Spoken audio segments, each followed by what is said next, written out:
বন্ধুসকল, অসমৰ জনপ্ৰিয় অভিনেতা কিশোৰ দাস বৰ্তমান কৰ্কট ৰোগত যুঁজি আছে আৰু তেখেতৰ ট্ৰিটমেণ্ট হৈ আছে গুৱাহাটীৰ হেল্থ চিটি হস্পিটেলত।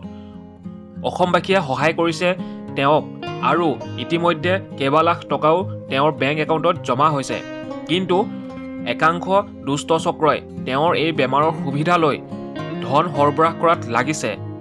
আপুনি সহায় কৰা ধন বেলেগ ক'ৰবাত সোমাইছে নেকি, সেই বিষয়ে আপুনি সাৱধান হওক। স্ক্ৰীণত দিয়া এই বেংক একাউণ্টটো হৈছে তেখেতৰ নিজৰ। আপোনাৰ মনত প্ৰশ্ন হ'ব পাৰে এতিয়া, মই কেনেকৈ ক'ব পাৰোঁ যে এই বেংকটোৱে হয় বুলি। মই এটা কাৰণে ক'ব পাৰোঁ যে কাৰণ এই বেংক একাউণ্টটো জনপ্ৰিয় কণ্ঠশিল্পী ভিৰগু কাশ্যপে তেওঁৰ নিজৰ ফেচবুকত শ্বেয়াৰ কৰিছিল আৰু সেইবাবে মই আপোনাক ডাঠি কৈছোঁ যে এইটো বেংক নাম্বাৰ সঁচা। আৰু বন্ধুসকল, প্ৰতিটো মুহূৰ্তৰ খবৰ পাই থাকিবলৈ চেনেলটোত ছাবস্ক্ৰাইব কৰি ৰাখক আৰু ভিডিঅ'টো চোৱাৰ বাবে ধন্যবাদ।